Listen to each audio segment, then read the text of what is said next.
Hi, I'm Moshe, and I'm autistic. I'm Leah, and I'm boring.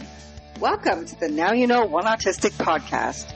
The opinions expressed in this podcast reflect one autistic and one Leah, and don't necessarily reflect the entire autistic community. Let's get to it.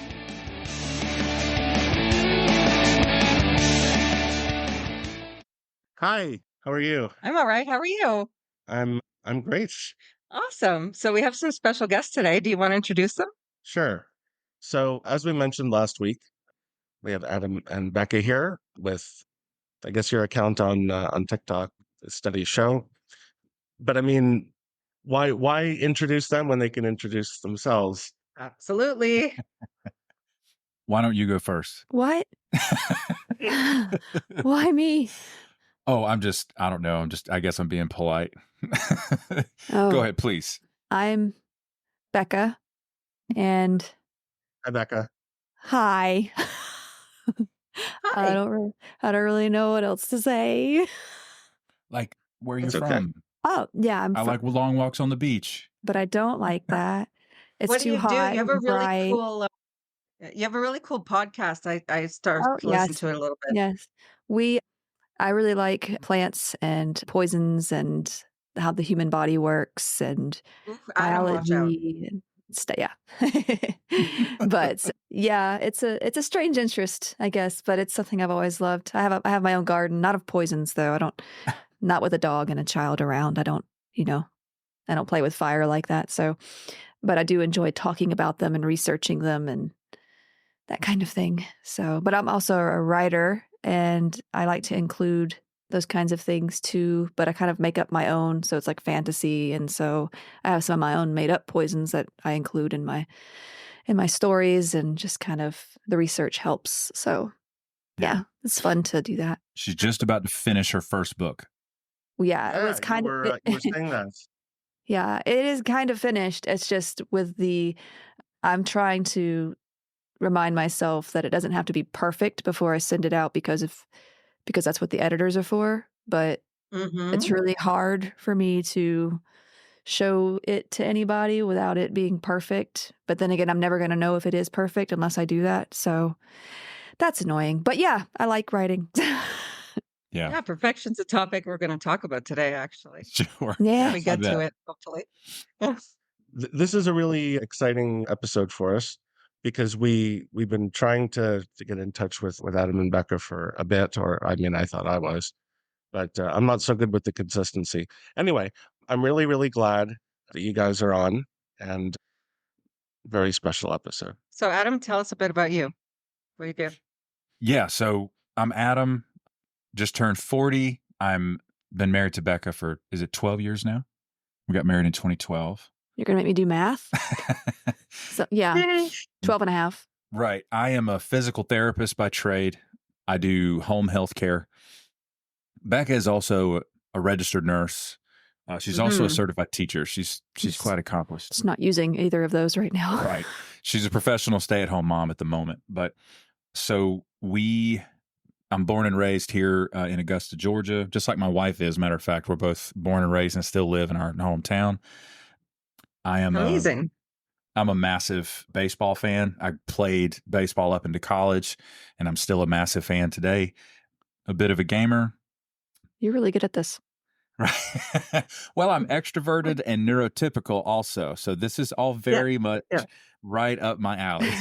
I am neurotypical, and my wife, Rebecca, is neurodivergent. So that's one of the reasons that Masha and Leah reached out to us, because we are also a neuromixed couple, and we also have a child, and that's a whole ball of wax. Also, and my middle name is, well, we pronounce it over here as Leah, but yeah, it's kind of funny. It's spelled the same way, though. My Hebrew name is Leah, but I won't tell you my North American name because I don't use it anymore.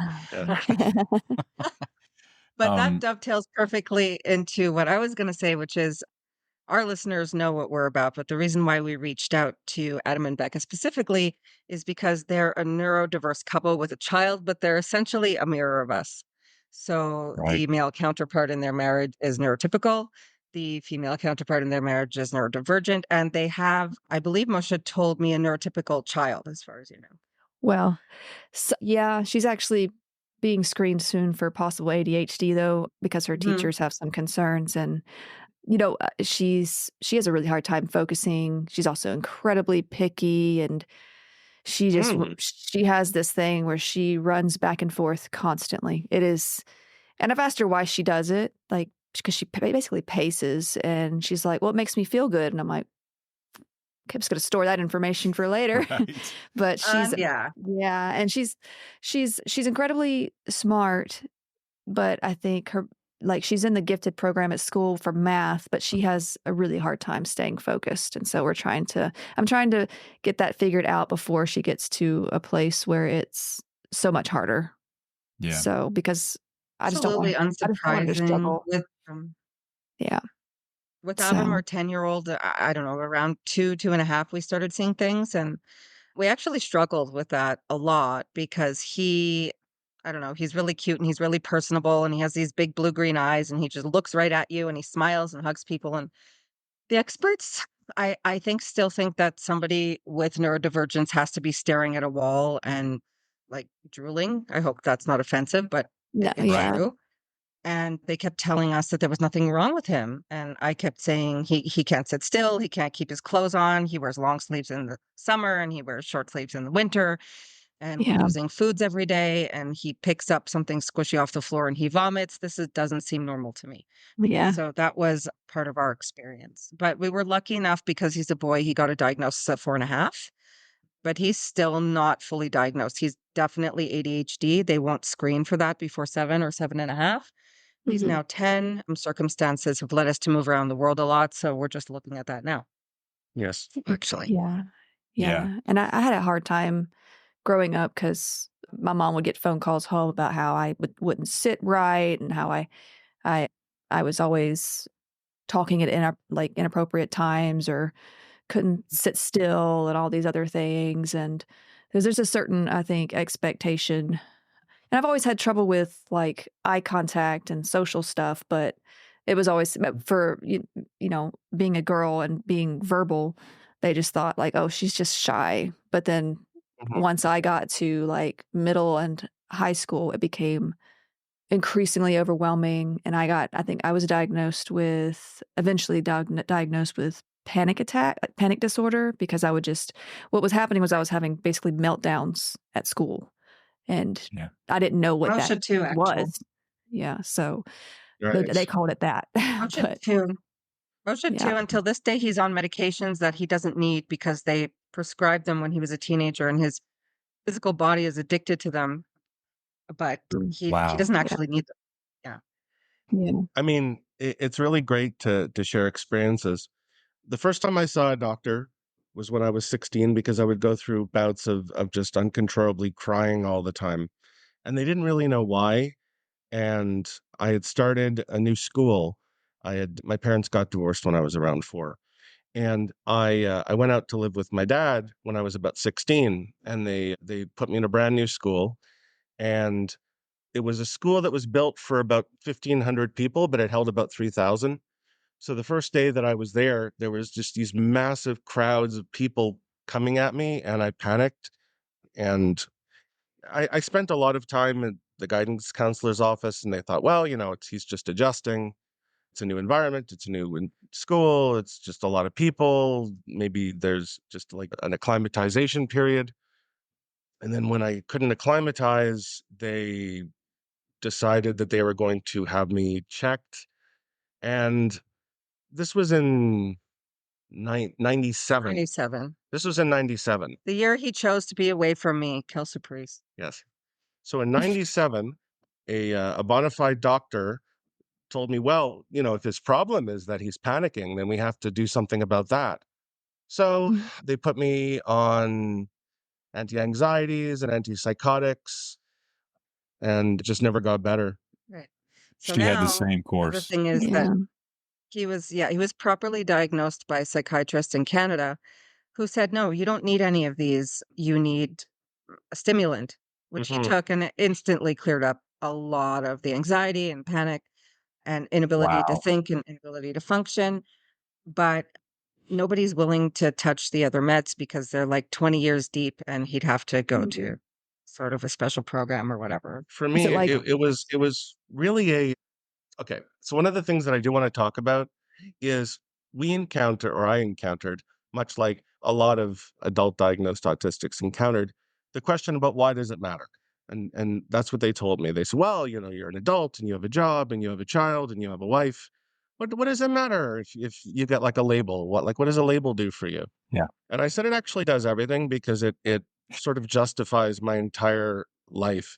I was weird, I was quirky, I would get up in the middle of class and walk around. I went through a phase in grade 4 where I would throw my books out the window just to see what would happen. I was very much attached to various objects and people, didn't make eye contact, didn't talk, didn't really know how to face very well. So, I mean, I did see on one of your TikToks people asking you multiple times, well, how did you not know that Becca was neurodivergent when you married her? And the Oh, thing is, like, when he's medicated, look at him. Could you tell you he's neurodivergent just by looking at him? I mean, not I really. understood right away. Mhm. And I'm still confused because I've known Moshe since we were 7, and I've always been, the word I like to use is a bubble walker, right? So you know how neurodivergent people have really tight bubbles that they don't let people into? I've never seen, he's always made eye contact with me. He's always hugged me. He's always touched me. He's always talked to me. Oh, So right. that was a bit shocking for me too. And our son as well. They both had a discussion today, actually, that shocked me. And they were like, can I have a hug? Can I have a hug? I don't like being hugged without, you know, you telling me beforehand. And I said, neither of you ever said that to me. So it's kind of shock sometimes still. my son just sort of walked into the room and said, "Can I have a hug?" And I said, you need to give me like 30 seconds to just prepare myself." And Yes. then I was all set. Yes. Yeah, mine just sits on But me. that conversation was completely shocking to me because I was like, neither of you cares when I just jump on you. Right. And they're like, I don't know, whatever. That's so funny. Everybody else, though, no. Yeah. Yeah, that's the golden So question. actually, let's Yeah. talk. Yeah, it is, isn't it? Yeah. Let's talk about touch, actually. So I had some like mom comparisons that I wanted to talk about. And touch fatigue is a thing that I suffer from, being, I guess, neurotypical, or at the very least neurospicy. I don't have any diagnoses, but I'm surrounded by neurodivergent people always. It's kind of a question that I've had for myself. Yeah. I suffer from that. I have 2 children and they always want to, as you said, sit on me, touch me, mommy, what, come and help me with this, come and do it that. I have trouble dealing with that. So how do you deal with that, Becca? Oh, well, it's not, I don't think it's as bad now as it used to be because she, especially when she was younger, she always just wanted me. She just felt close and she was very clingy with me. And strangely enough, anytime someone else tried to give her a hug, she was like, no. I'm like, well, why you gotta do it with me all the time?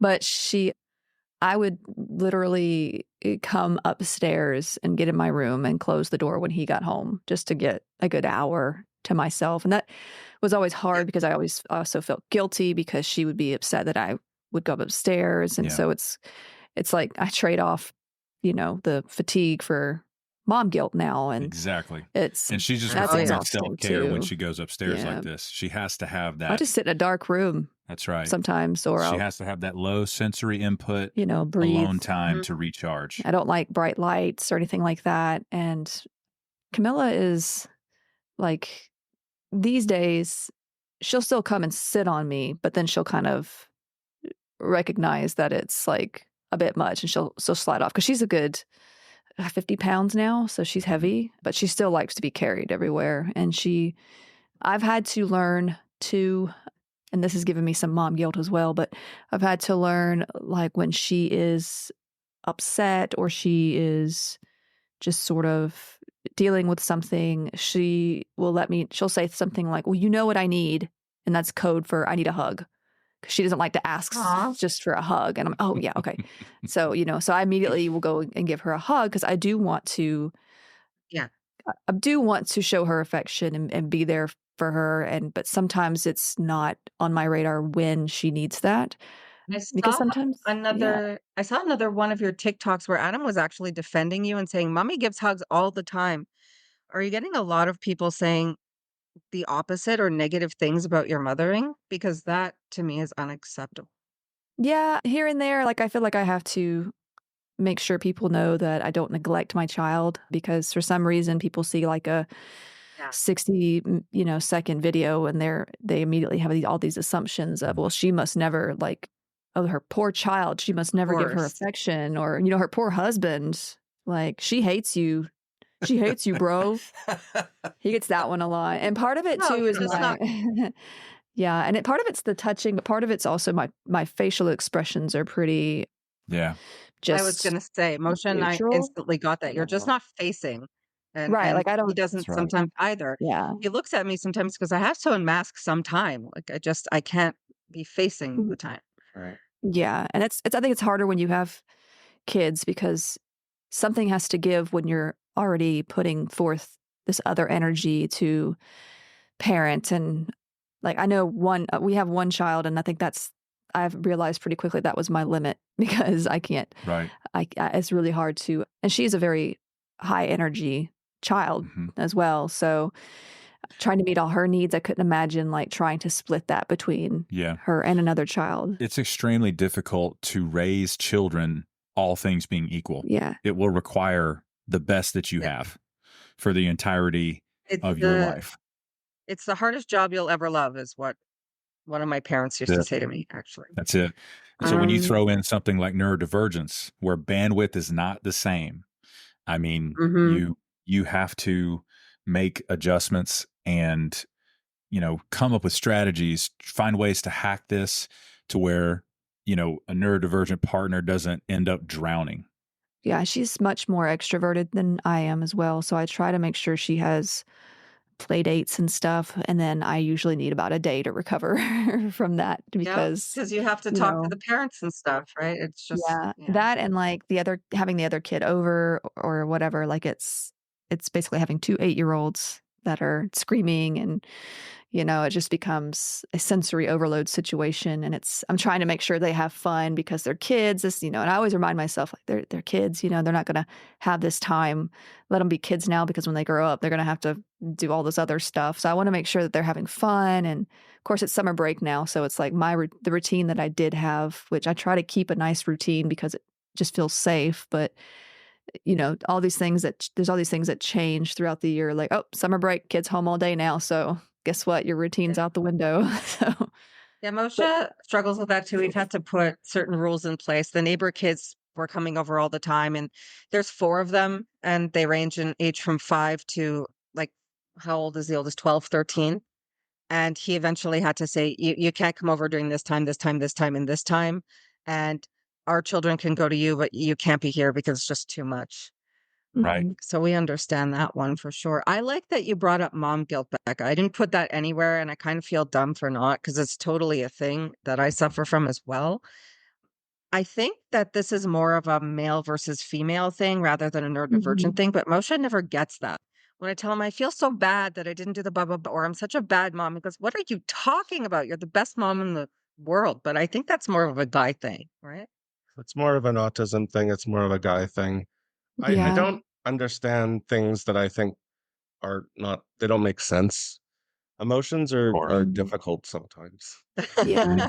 Knowing which one I should be feeling and in which circumstance. Yeah. Yes. And convincing everybody else that you're actually feeling the proper emotion at the right degree. Yeah. And I have a hard time with my own emotions and I have a hard time figuring out when someone's joking or being serious sometimes. But I can use sarcasm all the time. Of course, people think I'm being serious too. But when other people do it, I do have a hard time figuring that out. But with Camilla, for some reason, like when she cries, it ruins me. And I'm like, oh, what did I do? Even though it wasn't my fault, it may not even be my fault, but I'm immediately guilty. What have I done? And it's like, I don't, and that's very new to me because before having children, I never really understood. I never wanted to hold babies. Everybody was like, here, hold my baby. I'm like, no, please. I'm not into that. But, when it comes to your own child, for some reason, it's like, everything's either great or guilty. It's like there's no in between sometimes. And I'm over here witnessing the sheer amount of effort she's putting forward as a mom. She's extremely attentive, extremely careful, and creative, and she puts her own sensory input at risk many times by simply providing a rich childhood for our daughter. But I've also had these rage moments, though, where it's like the sensory overload hits a certain point, and I've not been always able to recognize when I'm at my limit. And there have been times where I've had to like go outside and scream, and sorry for my neighbors, but like, or just, do something that gets out whatever is built up so I can carry on. And in those moments, I feel like, what is wrong with me? Because I know so many people who have like, and of course now I understand, but there's so many like people who have 3 or 4 kids, and they're just like, this is the time of our life. And it's like, why can't I just do the thing? I have 2 older sisters that have 13 children between the 2 of them. Oh my goodness. And they both congratulations, but also, oh my goodness. I would die. They both of them have a set of twins.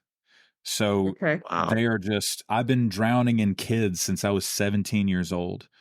And so when we had our child, and that massive reduction of bandwidth brought all of her neurodivergent traits boiling to the top, like really hardcore for the first time, I was like, it's one, my initial reaction was, it's just one kid. Like, what's going on?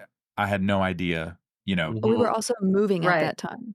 We were. And that was a nightmare because moving requires a lot of change and saying goodbye to places, not even people. We didn't move that far. It was just like, the whole change of scenery and like, what if this happens? What if, it's just my whole. Just the coordination. Yeah. What if you lose one of your favorite things? Like, I understand that too. Yeah, absolutely. Yeah. Say nothing. Please move on. Anyway, he knows what he did. Did I predict something? He knows what he did. Does it show I'm married to a neurodivergent? She's referencing an event that occurred that may or may not have been my doing. Well, because he's very, like, he doesn't get the importance of certain things. And so therefore, if it's not important to him, like it is to me, then he's just kind of aloof with it. And that really, like, to me, I'm like, how could you do that? What is wrong with you? Like, and to him, it's like, what are you talking? It's fine. It's one thing. But for me, it's a nightmare. On top of being an extroverted, big family, neurotypical, I also grew up in fundamentalist religion that taught me to be cruel, to be quite honest, which is why I got out. And that cruelty was still hanging around. Well, I wouldn't say, it's not so much cruelty as it is just this whole negligence, maybe. Yeah, it's like this. Maybe some superiority, like I have this knowledge that you don't, and it was like a disregard for her experience as a person. Well, this particular group also. Not all of them were like this, but there was this big taboo on any kind of mental health. Like anxiety is not a real thing. You just need to pray more. And we met in church. So like this was a very strange place for me. And I was like, I thought there was something wrong with me the whole time I was there. I don't even know how I ended up there, to be honest. It was, and they didn't like questions. And I ended up like not making many friends because I am a question person. In our religion, it's actually funny because we're stoic. We're stiff upper lip for our people because everyone's like, oh my goodness, my stomach is falling apart. And they ask all kinds of questions. And is this one coming with the whatever? So we're actually quite stiff upper lip for our religion. So that's interesting. Sure. Yeah, here it's, with this particular denomination, at least, like there's so many, but like it was just be quiet, listen, and if you have any problems like anxiety or depression, then maybe you have sin in your life and you need to do that. It's a very guilt and punishment ridden sort of system. You're never going to find the support you actually need as a neurodivergent person in that culture. So, and I was definitely done with it before he was, but then when he was done with it, I was like, yes, because I knew I didn't belong there. That one. Yeah. So I understand. Wow, that's interesting. That's an interesting tidbit. Do you have anything to say, honey? It's just kind of sitting here. I'm just so fascinated just to hear the different perspectives about what's going on. All right. So next on the agenda, getting it all done. And how does one deal when their bucket is empty? So let's describe what we mean by bucket, because I also understood 100% what you were talking about when you said that. So an emotional bucket or a resource bucket or a friendliness bucket is sort of an imaginary, vessel that we fill up each day with doing things for ourselves and empty each day with doing things for other people. When your bucket is almost empty, how do you deal with that? Oh, Because I when feel I have like, an empty bucket, it causes me to cry and sort of flop on motion, go, I yeah, can't do this anymore. I don't think I have a full bucket ever. Mhm. I cannot remember a day of ever having a full bucket. Even as a child, I was actually a very anxious kid. And like I wake up maybe with maybe at best half full. I don't sleep well either though. I just don't. I've never been a good sleeper. My mom isn't either. And there's some questioning of whether she also is neurodivergent, but and she's always like, "No, no, I was just told I was shy," which, Mm. Mhm. here, Yeah. You especially can here, clearly see yeah. the genetic lines sometimes. Yeah, Yeah. and here too, like in the South where we live, like it's like this everywhere pretty much, but here it just feels like it's more taboo to talk about anything to do with autism or ADHD or like Mhm. because if you mention ADHD or you think your child might have it, and it's like, no, they just need to go outside and run more. Like, it's immediately Oh, defensive. Like, how dare absolutely. you bring that up? And so, especially with that particular like generation of people like that my mom belongs to, it's like, no, there's nothing wrong with you. You're just lazy or you're just this or that. And but yeah, like so when my bucket is pretty empty, like I used to feel bad because I thought I was just lazy. Like, Yeah. why can I not do these things that other people can do? And I think I end up getting burned out really easily, a lot more before now because now I understand like that I have to set more reasonable goals and more attainable goals throughout the day. Mhm. But yeah, I in the mornings I try to I try to balance my day out by having like some time for myself here and there. It doesn't always work out that way. And usually if something goes wrong, the rest of the day is like, well, I give up. That's it. Like it's really hard for me to Yeah. get back on top of that.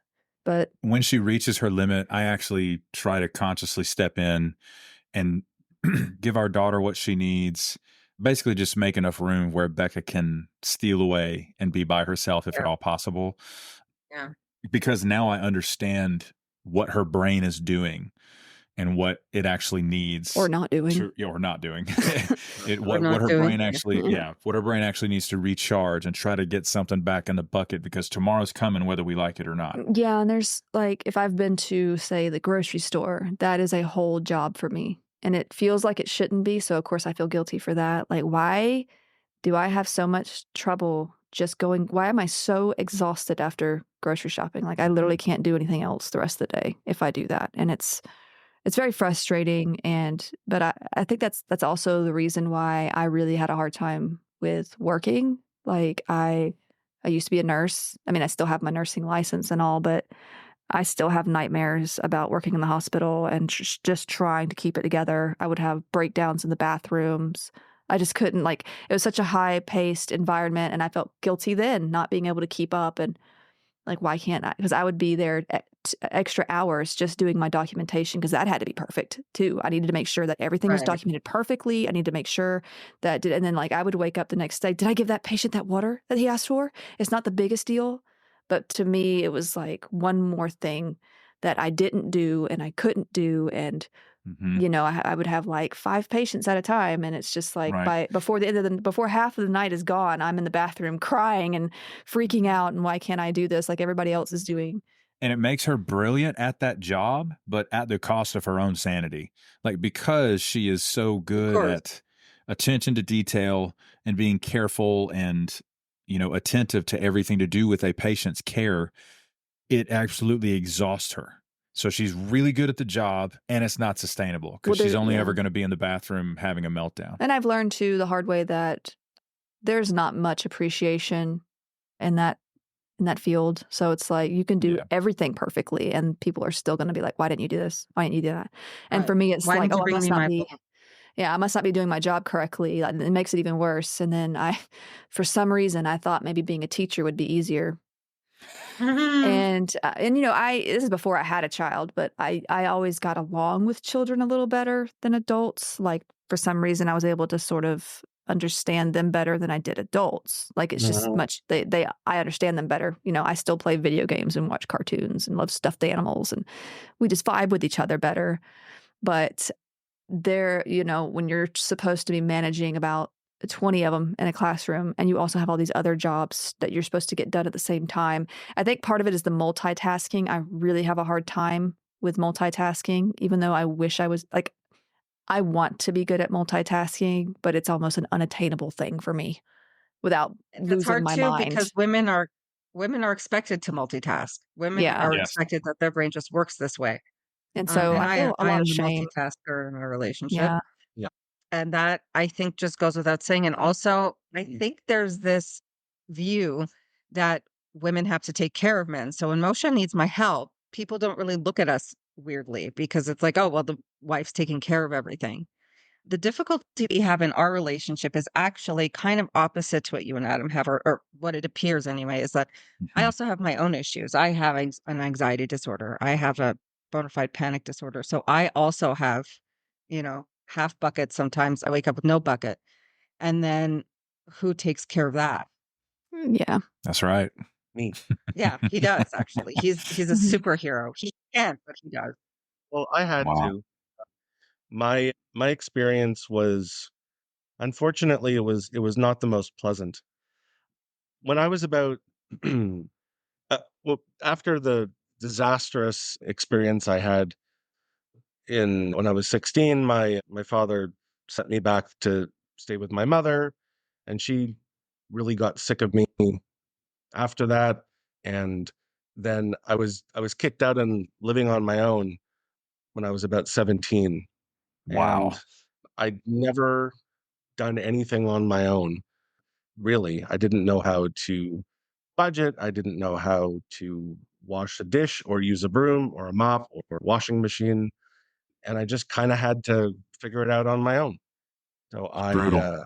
had a lot of experience learning and a lot of mistakes. He's the king of pushing through. So what we had to learn in our relationship was accommodating him while accommodating everything else. I mean, I tried to do it. We have a pretty severely neurodivergent child. Like Avram is not as functional as a lot of children maybe his age, in terms of he has trouble still with dressing and washing himself and Mhm. wiping properly and keeping track of things and feeding him, all the things that a Yep. 10-year-old would maybe do by now. So that's also huge on both of us. He's very high needs, and I had never had any experience with autism until Ironically. I was diagnosed. So Right. Yeah. just a matter of me being slightly weird. All of my friends were doing older things, and I still wanted to play video games and stuff. I had the same stuffed bear that I had since I was born until I was in my 20s. And then finally it just kind of disintegrated into dust one day. And that Oh was about it. no.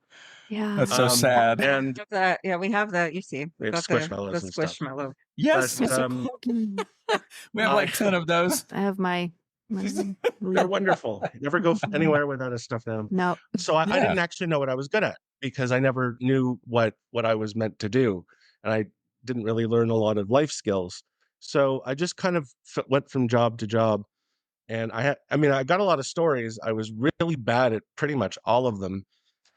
I was a security guard overnight once, and that lasted about a week, mostly because I lost track of what I was supposed to do and I forgot what I already did. So I just kind of sat down and tried to figure out what to do, and then I woke up later and it didn't work out. Right. Mm. I I I worked in a I lived in Eastern Canada for a while, and they were like paying people to get into fields that were in demand, and my options were sanitation, cooking, and nursing assistant. So I figured, well, how hard could it be to be a nurse? Really? Yeah. Turns out really, really hard. Yes. And I did that for quite a while, and no one. Well, I mean, I was the only male in my entire class, and they got a kick out of me. They love me, but no one really wanted me to go near them. And I mean, he's a big guy. If you're a woman, you're not going to want him to change. Oh, how tall are you? said that I'm about 6 feet. 6 feet. Yeah. Gotcha. So they said that they didn't find me warm. They didn't find me friendly. Well, I mean, they clearly haven't met you, dear. Oh, well, see, I got called little girl a lot. And when I was in my 20s, and they're like, "Oh, you did a good job, little girl," or half pint. And because I was always, I've always like looked and acted younger than my age. And so it was really hard to get taken seriously whatsoever. Even now, I still have a hard time for anybody taking me seriously. People are not politically correct in the South. I've been to Atlanta actually once for 4 days for a job, and it was the longest 4 days of my life. We were both born and brought up in Canada, the land of the very, very politically correct. So it was a culture shock for me. So I can only imagine. Oh, baby. Yeah. Honestly, we've talked about we lived in leaving, the West. Oh, the West is horrible for your political correctness. Terrible. Yes. I have no filter when I talk. So I would regularly get into arguments with my son's teacher. Yeah, I've been there. Regularly. We've had our own arguments. I made one of his teachers cry once. You made everybody in the room cry. So we went in, and our son had decided that he didn't want to carry it that year because they were pulling him away from things he wanted to do and fun things and doing like puzzles and stupidities with him. Where he's in this weird situation where he has no intellectual delay. He's very smart. So he can learn if it's structured properly, but he has issues with keeping track of what he's doing, which is why he still needs so much help with things.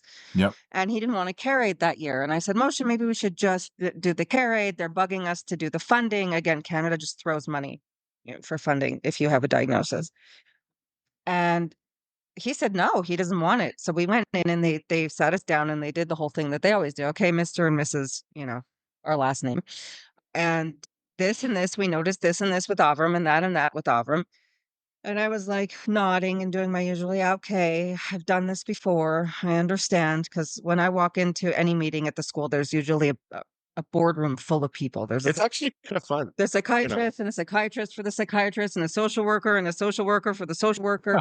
And then there's the teacher and the teachers and the other. Anyway, you know what I'm talking about. Or you can picture it anywhere. Yeah. And I'm used to it. I'm just nodding and going, okay. And Moshe goes, no, not this time. And they looked at him and they said, excuse me, sir. And he says, listen, my son is autistic and I'm autistic. And he dropped the R bomb. He said, and we're not the R word. Mm-hmm. And this is Canada we're talking about. I made her cry. Literally, two of the teachers immediately burst into tears. You can't say that word. That's not. He goes, it's my word, and I'm going to say it. Really? You can't force him to have a carried. I grew up being called that my whole life. Yeah. So of course. I just got used to it. I don't approve of it, but I mean, it is his word. He could take it back, I guess, if he wants to. Sure. Yeah. But I understand his sentiment in that moment. Mm-hmm. Well, it was a word for a long time that was used for medical stuff, mental medical stuff, and then it turned around. And my mom still uses it, but she doesn't use it in an offensive way. She's just like, "Oh, that's our word," and it's just like, well. And I'm just like, oh, and I was just like, okay, Mom, just don't say that in public because I don't want people like coming after you or whatever. Because she doesn't mean it in such a way, but the way it's, the way it is now, it is, I guess, considered offensive. But see, I wouldn't have cried about that though. That'd have been like, in fact, I might have laughed about that. The curate and the teacher both burst into tears and said, "You can't say that to us." And the moral of the story is that year he didn't end up with a carried, and they didn't get their funding. Yeah. See, that bothers me though, because it's like I should be able to say no. Like that sounds like you just don't want me to say no to you, and that really bothers me because one of the biggest pet peeves I have is when people try to take any control away from me because I've had so little of it. I feel like for myself that when someone tries to take it from me, that is the most offensive thing I think for me. Yeah. And it's an interesting experience to go in as almost like a guerrilla autistic. So they're trying to talk to me about what autism is, and this and that and the other thing, and these they do this and they do that, and this is how they usually act, and I'm like, I know how we act. Don't tell me how I'm supposed to act. I know how I'm supposed to act. Yes. And they're like, "Excuse me, sir, you're also autistic," and he's like, "Okay, so let's all sit down. And we're going to start to talk about. And that's when they usually say, "Can I just talk to your wife?" Yeah, and then eventually here's a toy. Why don't you go play with it first? Can we just talk to your That wife? is And that's when he stops awful. getting the texts and the emails and the calls. And Yes. I used to just be called Adam's wife whenever we were out and about, and that really bothered the crap out of me. And I was like, my name, if you don't know my name, you should not come up and talk to me. And that offended he's several really people. outgoing. Yeah, and I'm probably forward, right? Yeah. And you're sort of just back there. And so, but they would come up to just still me. make the You're effort to get Adam's to know wife. you. That's not. Yeah, and True. well, there was a bit of, especially when we were going to this church, like he was this big time, like, music pastor. Oh, yeah. So he had a little fan club. Yeah. I helped start the church. I was a leader. I was basically performing the job of a paid staff member and all that fun stuff. And I told him a long time ago, like, look, I'm not part of your fan club. So, because I'm not very, I don't buy into that like ego stuff and whatever. Good for you. And like, because I just think it's stupid. But yeah, I know I caused quite a few issues with people in that environment. And even with like his family, I'm not exactly the good child in the family. But yeah, it's a strain. But at the same time, like, I don't understand them either. I have a really hard time understanding why, like, when his family is very much like they get together for every single holiday. They do all these special things. And I'm like, why? Why do you do that? Why do we have to do that every time? Why do you have to have a birthday party every single month? Why are we doing this? Because like I grew up in a household where it was like, yeah, it doesn't make any sense. He just shook his head. That doesn't make sense. I'm the only daughter of a single mom too, and I get it. I really do, because I have point? Like, zero family, but we are members of our synagogue, and we're expected to be, because he's a pretty prominent member. Men are, just a little explanation, men are really important in our religion because they have to get together in a certain amount of men to pray certain prayers, and if there's not enough men, so he's like a big deal. Yes, I get to be the center of attention when I absolutely do not want to be the center of attention. But the thing is, and then people keep touching me and trying to shake my hand. We're expected to go to everything. And ultimately, he's the one who wants to go to everything, but then he panics and goes, "Oh, can I stand behind you? It's so loud." And I don't want to. And if we bring Avram, it's terrible. I have to have him with me as a helper. Subtle. Yeah, he's not subtle like Moshe. So he'll just be like, "I don't want to be here," and he'll throw himself on the floor and walk around. Because it is loud. It's like a lot of things. Yeah. So we sort of have that ironic thing where Moshe is the important one and he wants to go, but then when we get there, he's like, there's noise and I need to hold on to your skirt for a minute. Yeah. Yes. Oh, I remember being pulled into meetings. That actually happened recently at one of the events where you were having a rough day and you had a full-on big boy meltdown, and people were coming up to us going, "Is he okay? Does he need?"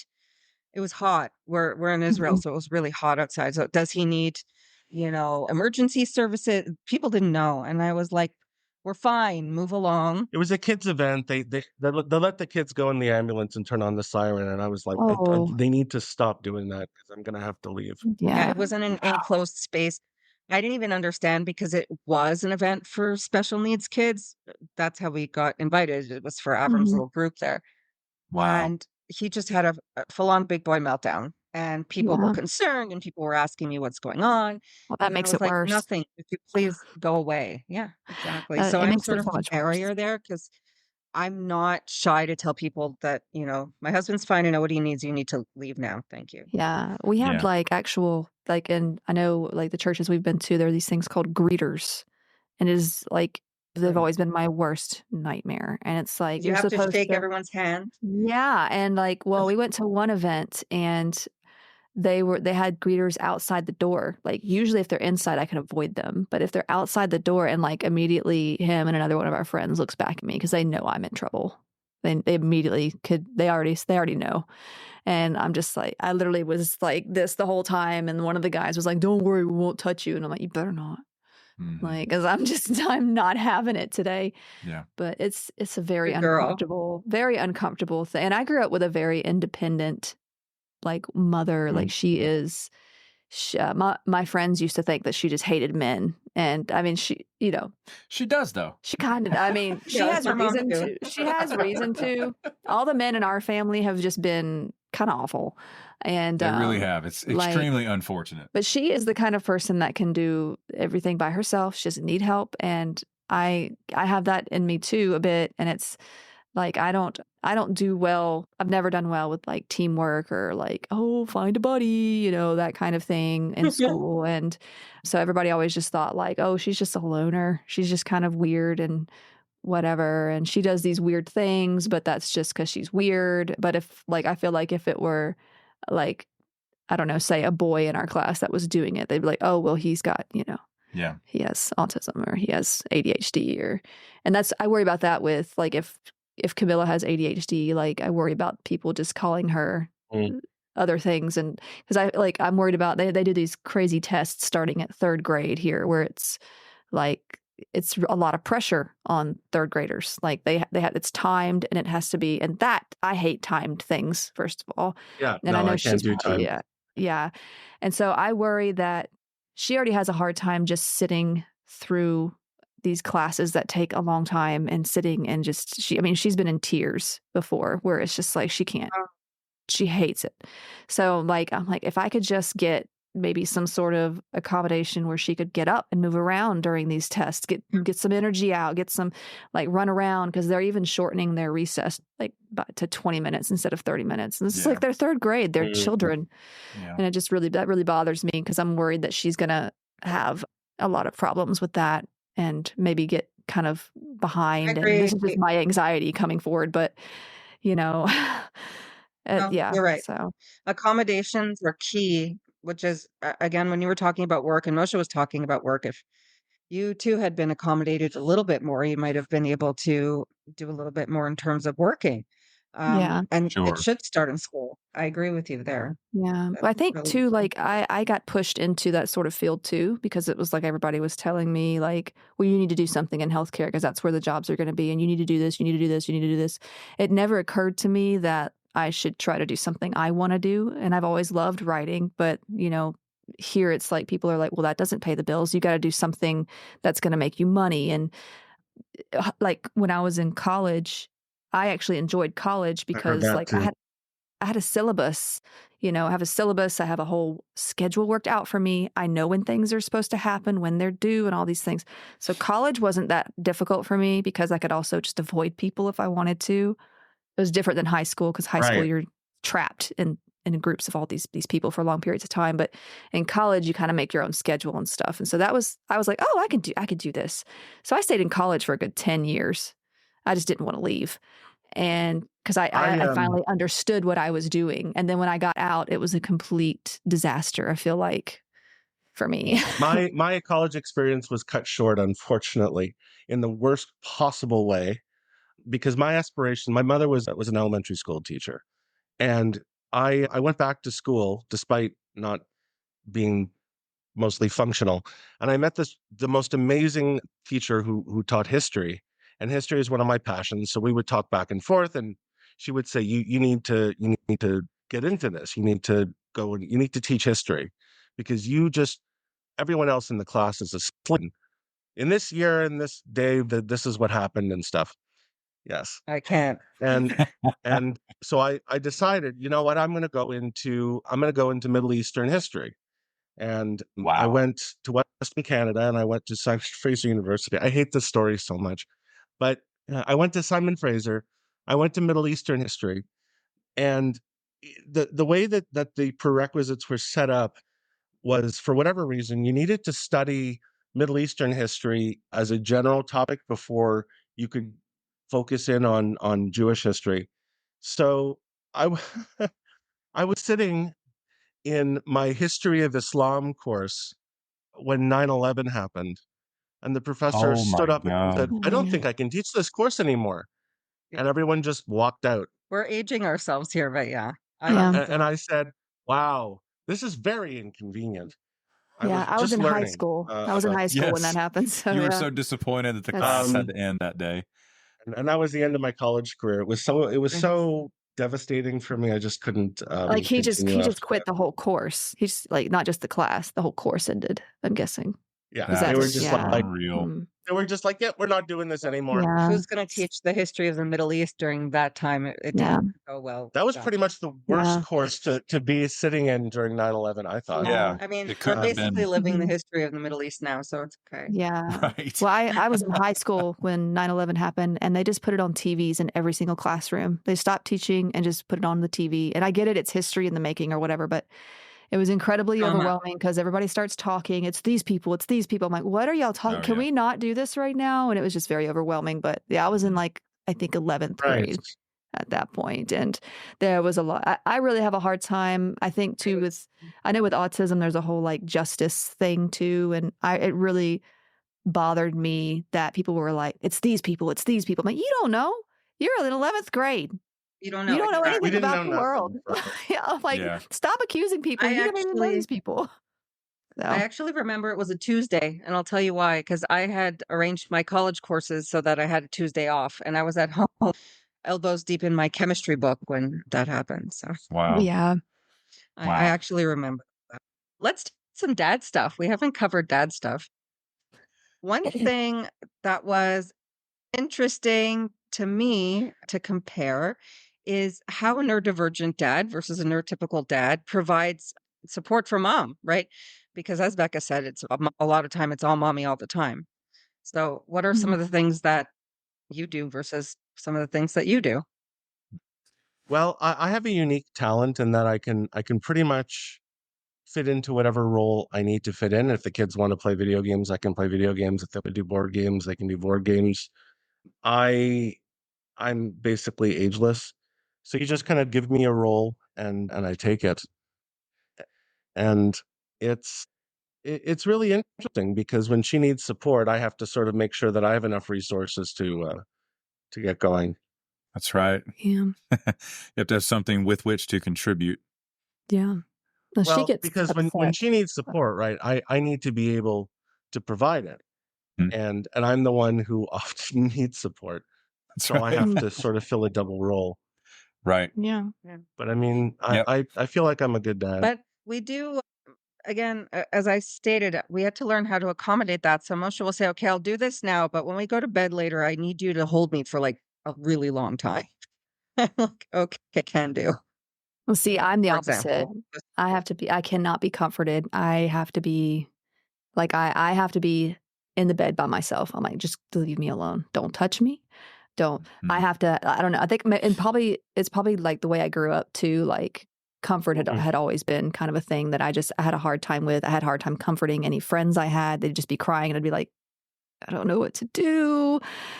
I think also the hugging really makes me uncomfortable. I can hug pillows or stuffed animals. That gives me comfort. But if someone were to come over and give me a hug, I'm immediately like, oh God, what do I do? And but I know the feeling. Yeah. So the approach I take is, we're really still learning so many things in real time about how her brain is and how it operates day to day.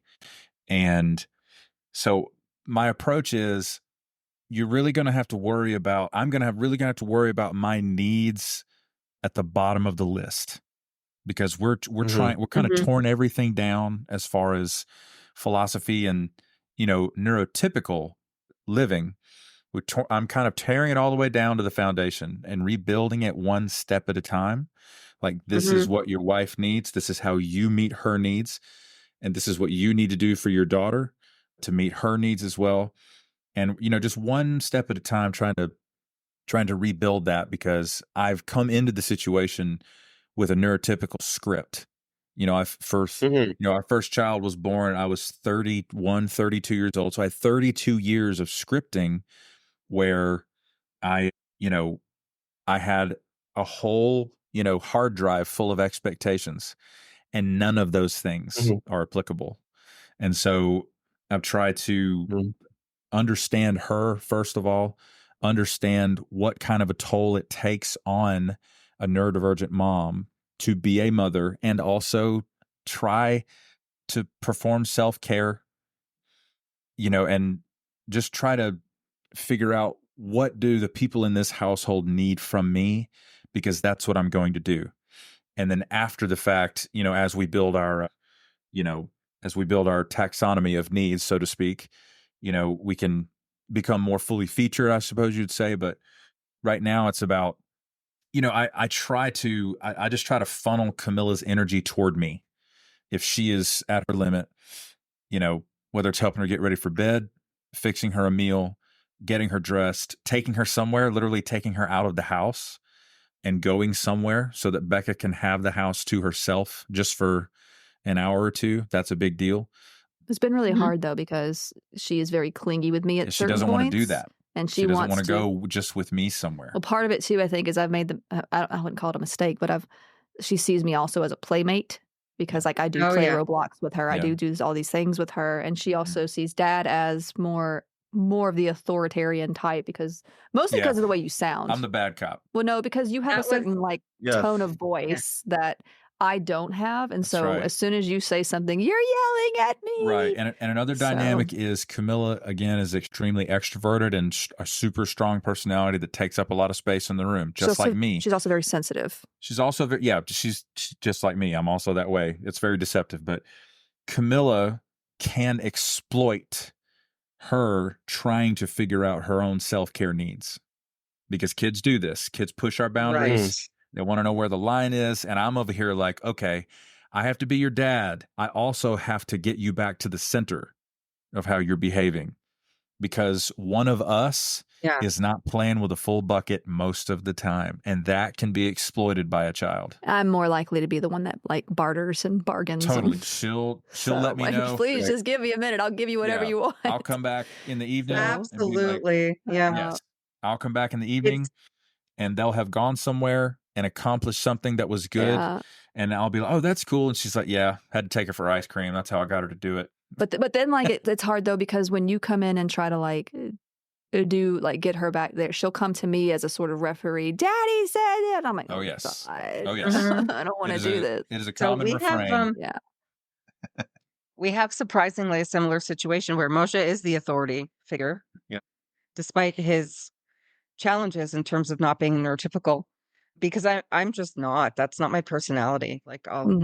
My daughter's friend the other day said, she's such a fun mom. She's like a teenager. It's just not my personality. That's so Moshe cute. is the disciplinarian, but that takes a toll on him eventually. He's like, okay, so listen, he'll close the door and he'll be like, listen, so I need a ruling here. I'm feeling kind of wacky about this thing. Am I being too much, or is this a reasonable punishment? And then he'll go back out and be like, okay, so but he is the, on the face of the situation, the disciplinarian. And it's the same thing. When they hear Abba's voice, it's serious. Or, why is Abba so mean? Yeah, it's that tone of voice. It's definitely a challenge being seen as the father figure, but oftentimes not understanding what my role is, either as a man or as a father.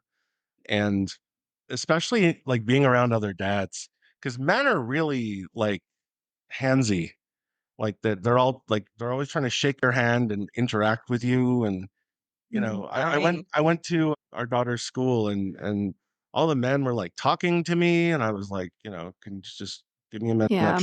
Yep.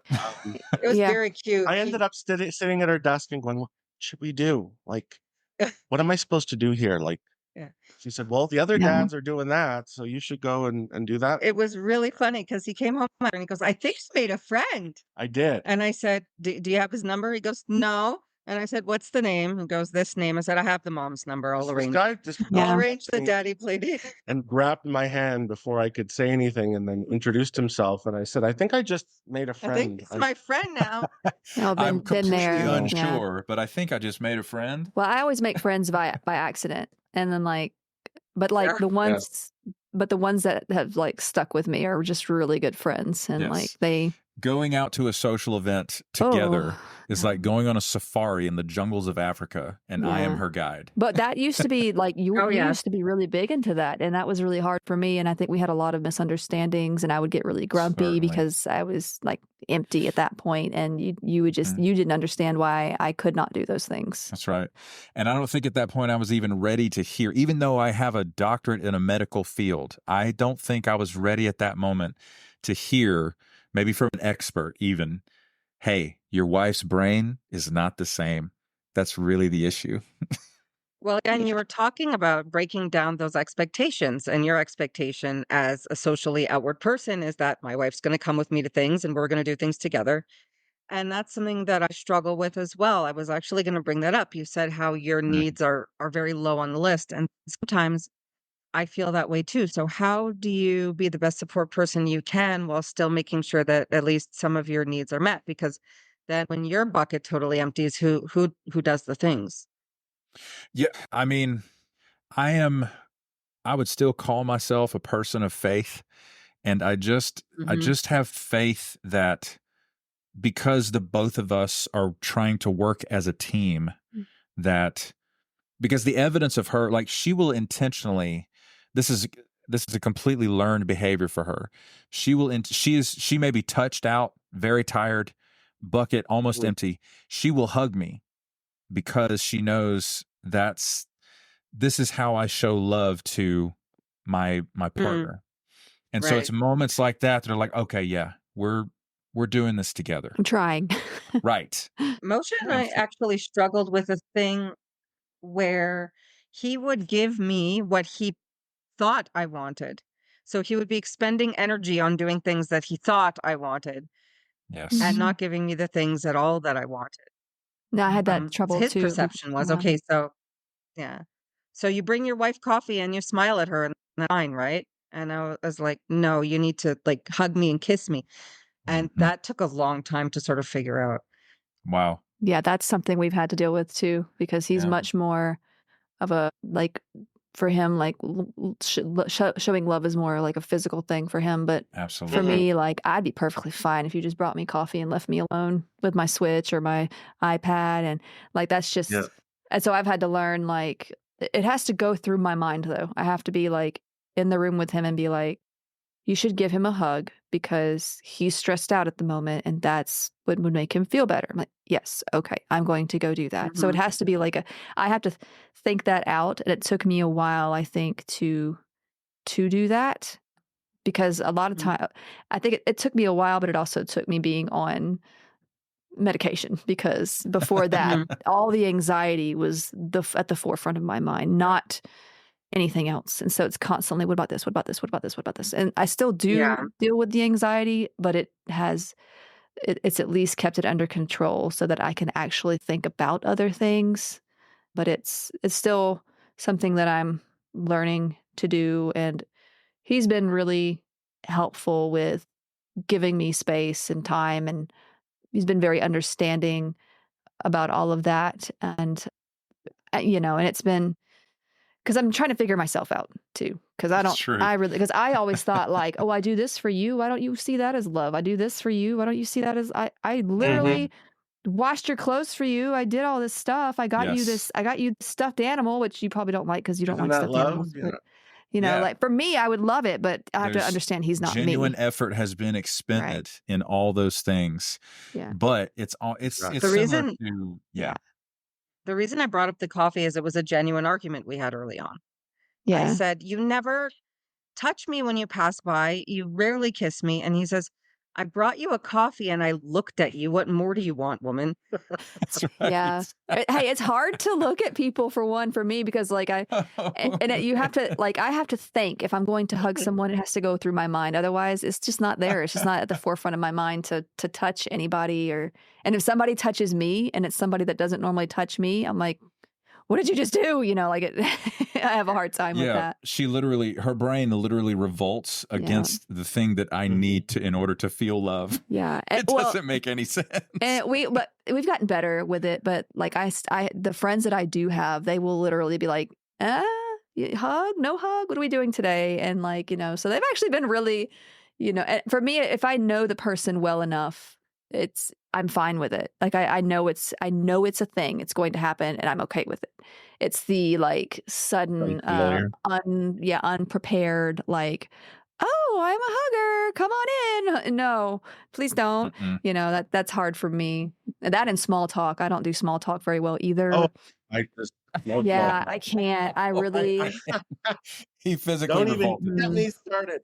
I I work can't in do customer small talk. service right now, Yeah. and everyone I talk to, I'm telling her all the time. That's my number one pet peeve. Customer service, dealing with the public, small talk. People Yeah, I are hate always, it. how you doing? I'm like, I'm fine. What do you want? Right? Like, Get or, to it. you know, well, I used to just come out and Can I say help you with like, something? oh, I'm pretty stressed out. And then they would just be like, oh, you didn't actually have to tell me the truth. And I'm like, well, what do you want from me? You asked me Yeah. how I was. If I don't tell you the truth, what, you want me to just lie? That's right. Are we It's just not a lying? question. It's a rhetorical question. But It's why? just What's the point of it if you don't want the actual answer? Like, I don't understand. Why even say it? Like, hi, Yeah. how you doing? You don't actually care. Just tell me what you want. I'll Yeah, do that just it's because I'm a troll, though. To be honest with you, I yeah, understand the rhetoric of the question, but somebody will say, "How are you?" And I'm like, "My back kind of hurts. I'm a little bit hungry, and I feel a bit sad. yes. How are you?" Care. They're just saying, yeah, how you doing? Yeah, right. Nice day we're Yeah, having today. I I guess so. Is there anything I can do for you? Or yeah. are we going to No, Yes. talk about I this? know Or... it's a bad move yeah, when I can't hear their end of the conversation, but I hear them go, "Hi, blah blah blah blah, customer service, blah blah blah blah blah, hello." And then I hear him go, "I'm just peachy. Thank you. How can I help you?" And I'm Yes, like, "Oh, that's yeah, my word now. just peachy." And he's like, yeah, I thought to myself, what can I say to the question that gets people to change the subject? So I started using the word yeah, peachy. How you yeah, doing today? Peachy. How can I help you? yeah. And maybe they'll catch And the then hint and they like tell me what back they off. need. Yeah. And are those calls recorded for quality assurance? Like "Oh, some of this stuff gets absolutely." committed to Yes. tape. Yeah. So they'll know if you're Oh not. yes, Yeah. absolutely. They Yeah. Boy. Well, they I love hate it. doing phone calls anyway. So I wouldn't do that to you. So I'd just be like, I would just Oh, wait man. until you ask me the next question and then hope that I'm actually still on the line. But if I can, I will avoid phone calls at all costs. I hate it, and I know I can tell if the other person is also uncomfortable, and so I'm just like, Mhm. She leave me alone. rehearses before a phone call. Oh, I write it down. I have scripts that I write down to, especially if I'm ordering food, because if somebody these days, thankfully, we can do Thank that goodness, online. perhaps. I Yeah, couldn't and order pizza. yeah, Oh, in restaurants, no, you're like, "What do I want to eat, dear?" He's like, "You just If do you it." just order for me, you Just know what I like. I don't have to talk. yeah.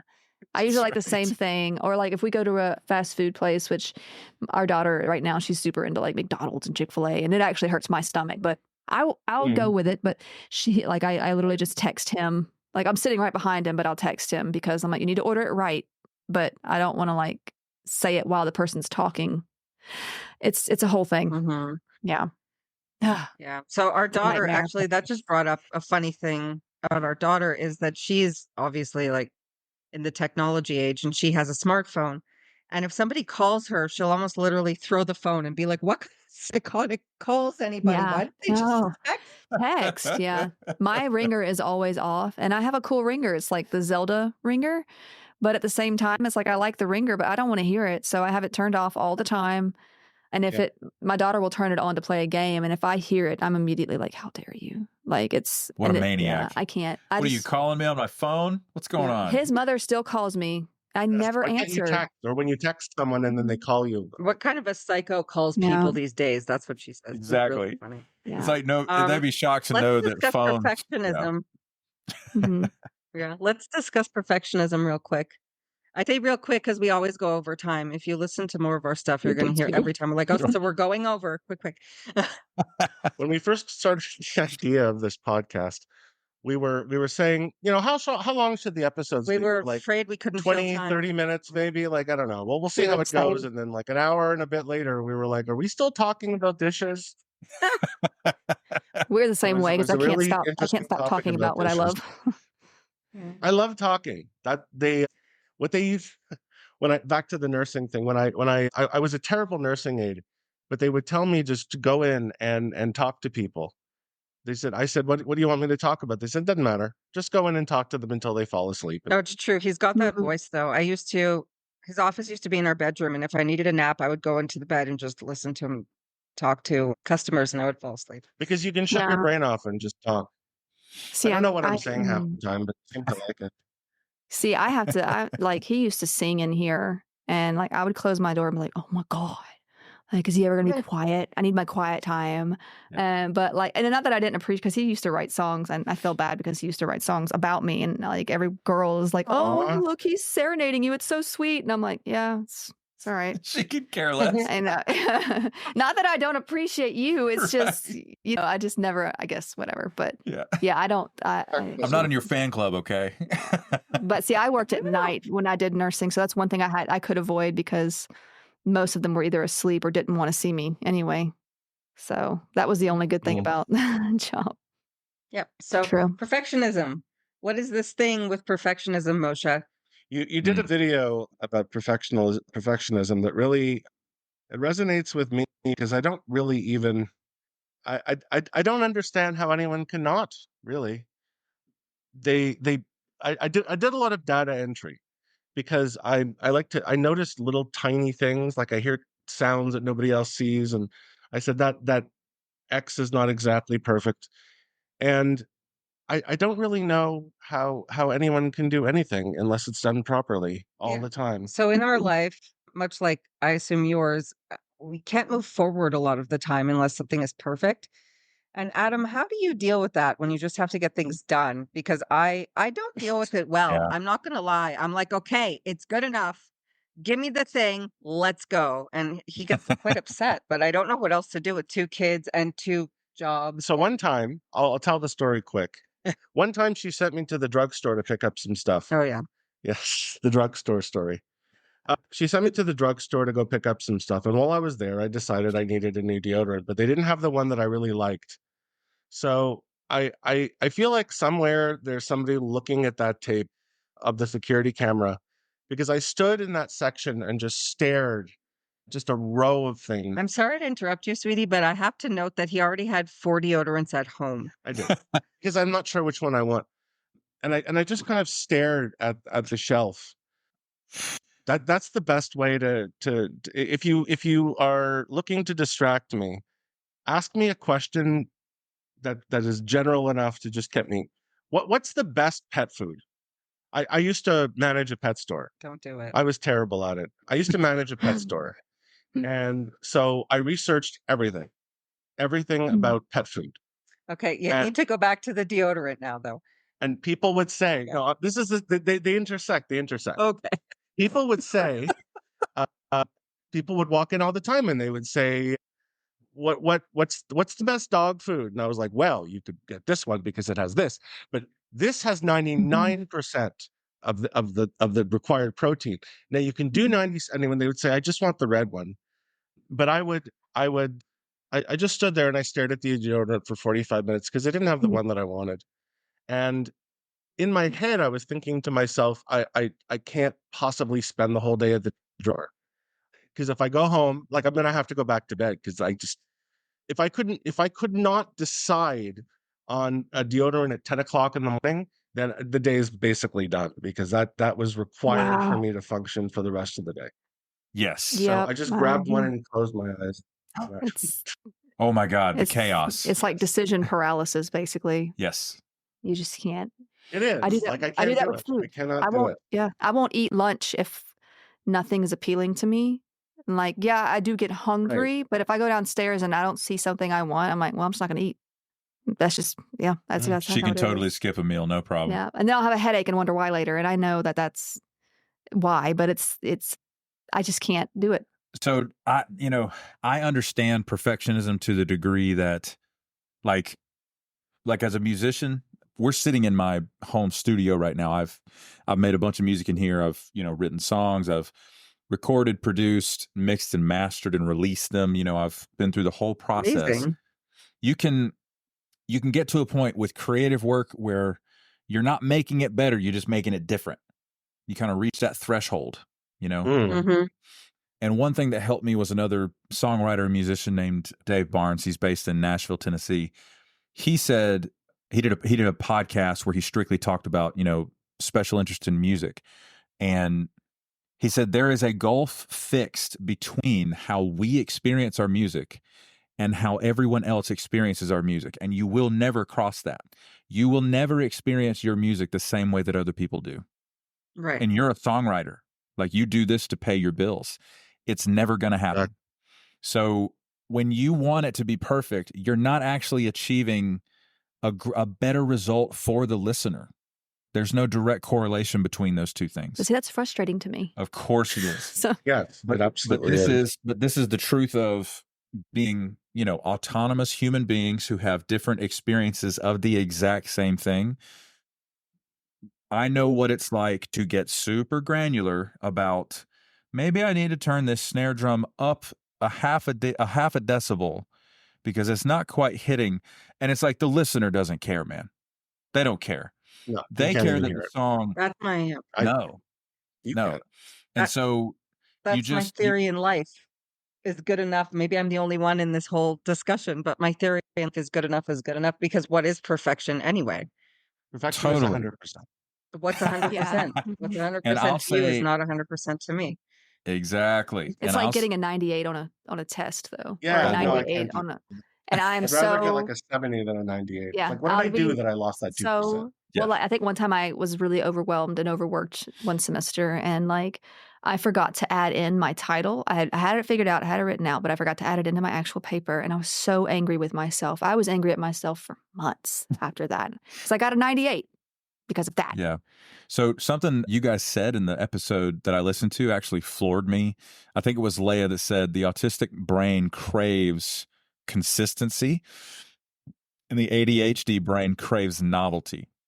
And I think it's that craving for consistency that drives you toward perfection. So that and fear of failure. Fear of failure. I have a massive fear of failure. And I am not sure, some of this is brain wiring, but I think there's another component of just untangled, like trauma that's never been untangled from growing up in a world not built for you. You got thrust into adult life completely unprepared, and you survived, like you made it to today. But along the way, there's a lot of extremely more painful experiences. And so that perfectionism is almost like, I theorize, it's almost like a safe place for you to feel like you're succeeding. And it's so difficult to give it up because this makes me feel like a person when I feel like this is perfect. Also, it's driving me to continue to do the thing because a lot of times I have a hard time. Like, you can get in here, write music, do all the things. I sit down to write. I'll write 500 words and I'm like, oh God, I got to go do that other thing real quick. And it's like, I feel like I'm never going to get done. I'm never going to get done. And then I go through the editing process of what I wrote. And I have to remember, too, that you writing a song doesn't take as long as writing a whole novel. Oh, no. Because otherwise I'll feel like a complete failure. Why don't I have as much output as he does? Why can't I get this done quicker? Yeah, we can have things going on cognitively, even as a neurotypical. We can have things going on cognitively that actually would push us beyond the limits of our own humanity. And that's just not sustainable. Yeah. And so, look, I'm 40 years old now, married with an 8-year-old daughter and a mortgage. I got stuff to do. Also, you can try new things. If I try something new and I don't do it well the first time, I automatically suck. I'm just terrible at it. I must be terrible at it. So I give up. And it's not perfect, therefore I'm not good at it. I can't do it. So And I know logically speaking, and I tell my daughter, no, you got to practice and that'll make you, but I don't take my own advice. I cannot do it. I just suck. I just suck at it. Yeah.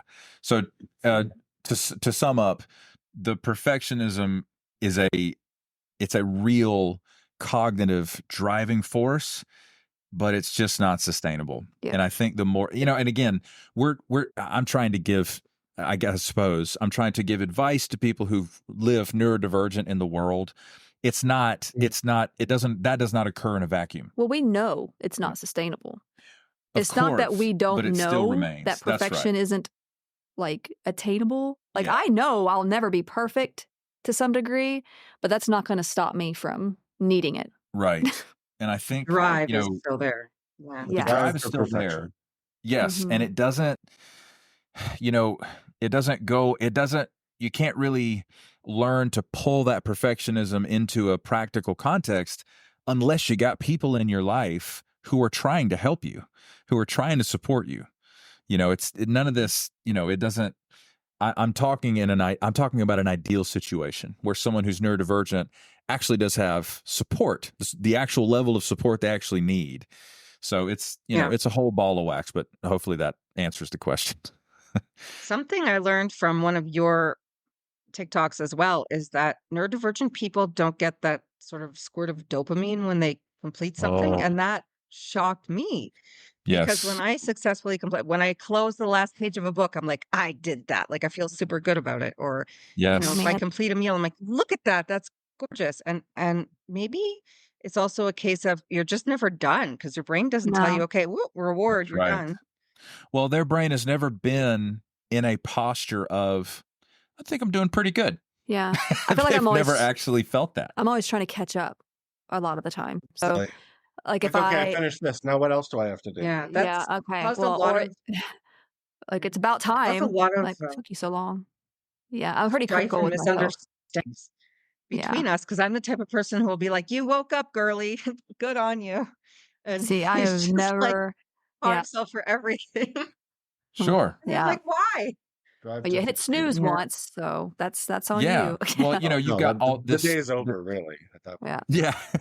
You got all this massive, this long, long history of quote unquote failing at Yeah. doing life. And so the only thing that has appeared to keep you moving forward is the constant sense of terror. And so when you finish a task, all it does is turn the volume knob down on the terror just a little Yeah. bit for about 30 Yeah. seconds. And then you're back to maximum terror. The only Exactly. thing I would say that's helped me Wow. is Exactly. the only thing that's helped me though is I think just like I have to make myself remember like that this world was created by people with brains that are different That's and right. the expectations that are there like the way that what success looks like for me is not what success looks like for him. That's right. Like I don't understand the constant like pushing people out of the way and climbing to the top of some career thing. And maybe Mhm. that's part of that is me being more on the creative end. And so I'm just like, I would rather just sit in my room by myself and write. And if I can get 1,000 words in, I will feel like I did something.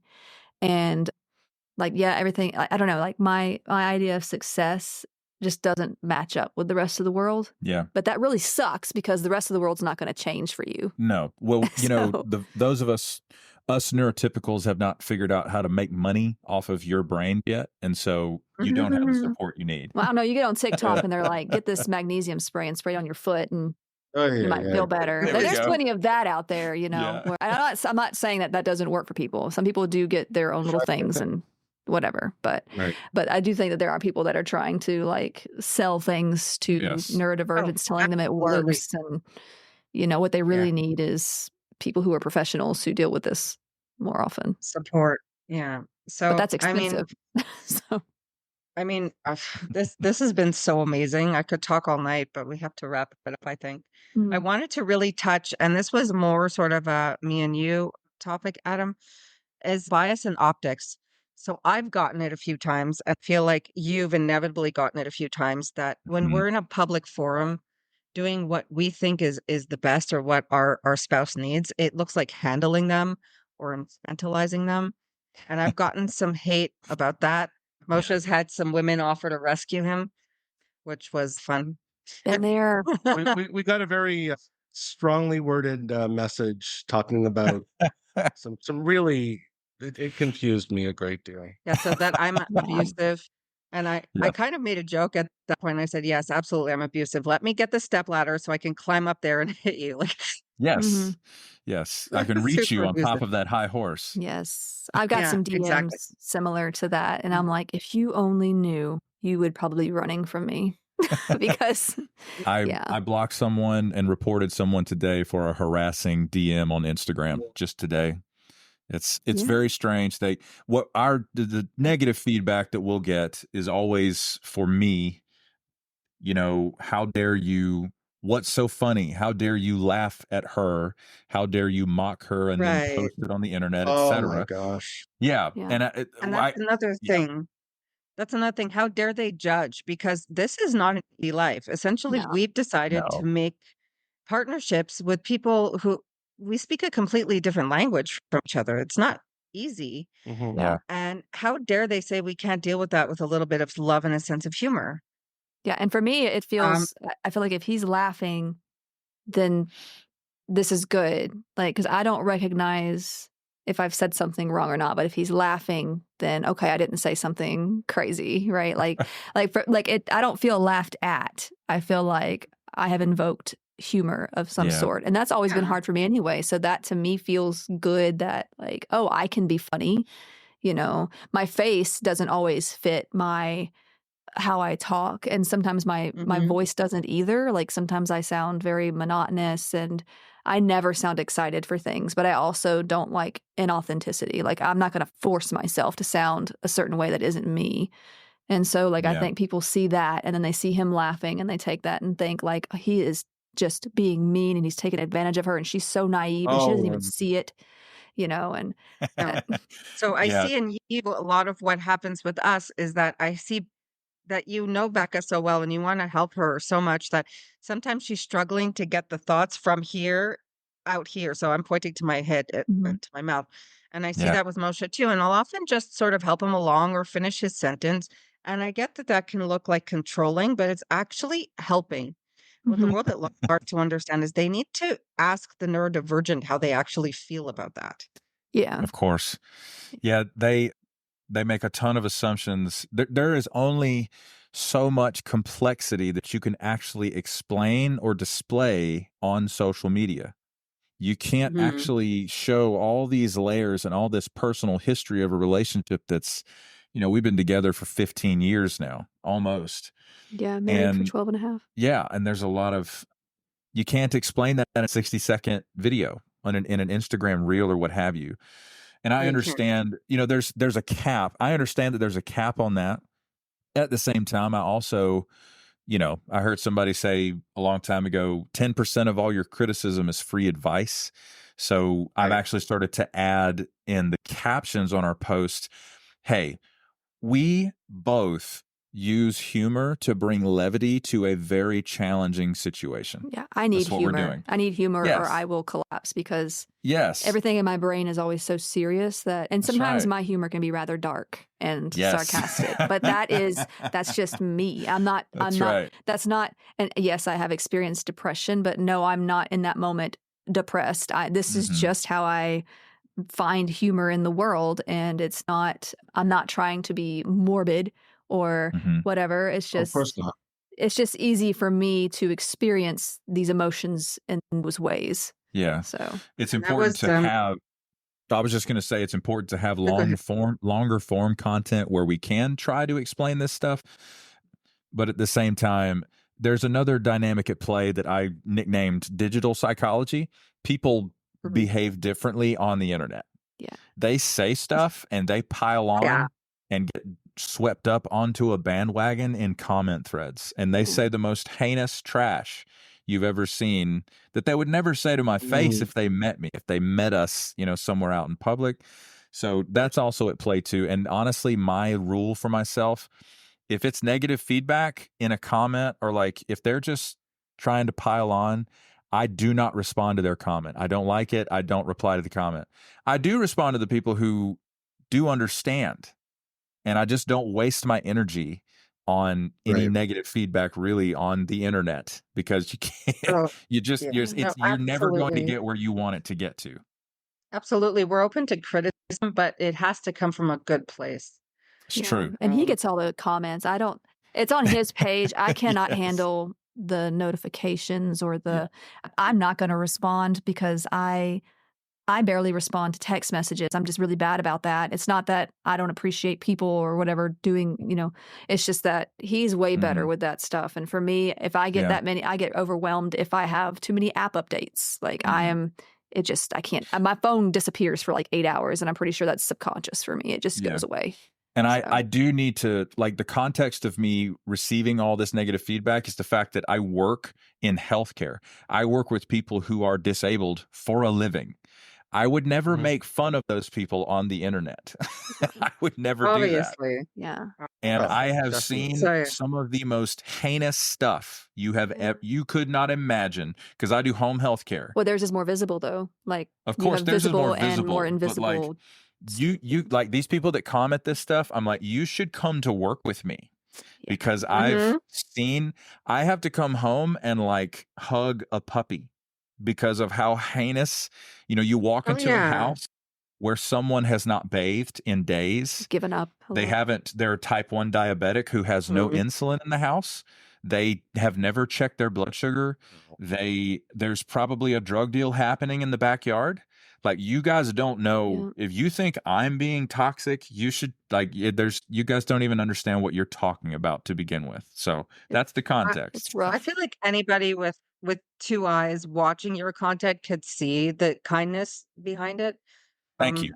But again, some people are just kind of horrid and really judgmental, which is kind of my last point. If people don't understand, they probably shouldn't be judging, which is why we do our content. And I think why you do your content as well. Yes. Because we looked at each other and we said, he has to talk about this. It's so uncommon and it's such a niche, but I don't think it's as uncommon as you think it is. Mm-hmm. No. Yeah. And I mean, if you've met one autistic, you know one autistic, and in this case today we have met two. Yes, now we know two autistics. That's right. Adam and Becca, we are absolutely thrilled to have you. I don't know if you'd be open to doing another one at some point. I really enjoyed our talk. So did we. For sure. I think it's really great. I've said this in a video several weeks ago. We didn't anticipate how much we would feel supported by actually making content about this stuff, because until you discover other people in the world who are having the same experience, you think you're pretty much alone. But it was also unintentional. I never intended to tell anybody that I had this going on, because I was afraid that people who used to know me, who didn't have an understanding of it, would be like, no, you're not. Why are you talking about this? What's wrong with you? And I didn't want to, it was kind of this imposter syndrome where it was like, I don't want people thinking that I'm being something that I'm not, but at the same time, these are things that I'm dealing with. And so when that one TikTok went viral, I was almost like, oh no, oh my gosh, people are gonna freak out, and I'm gonna have to hear about this. And so it was actually not my intention to even tell people, even though I had been told that this was what was going on with me, because I didn't know how to tell people, and I didn't know your parents and stuff, they didn't know until TikTok. It wasn't something that I was telling people at all. That's right. And it's so that was difficult. I guarantee you, for every person who went, what? No way. There was a person from your past that went, oh, that makes sense. Yeah. That's right. Including my family. I mean, my mom was, but my mom also has the same experiences. She was like, oh, but we just called it shy. But she is me and her are a lot alike. And it's just, there's a reason why she only has one friend. And so, True. Boys are difficult, girls are shy. Yes. Yeah. Absolutely. So. All right. My daughter came in a while ago and said, Mom, food. So we're going to wrap it up, but we would love to do another one of these sometime. We would absolutely love to, but thanks for listening today. Well, that's our show for today. Now you know one autistic just a little bit better. So something you may not know about some autistics is that we often struggle with ending social interactions. So, Leah? All right, Moshe, I'll take care of it. Thank you for listening to Now You Know One Autistic. See you next week.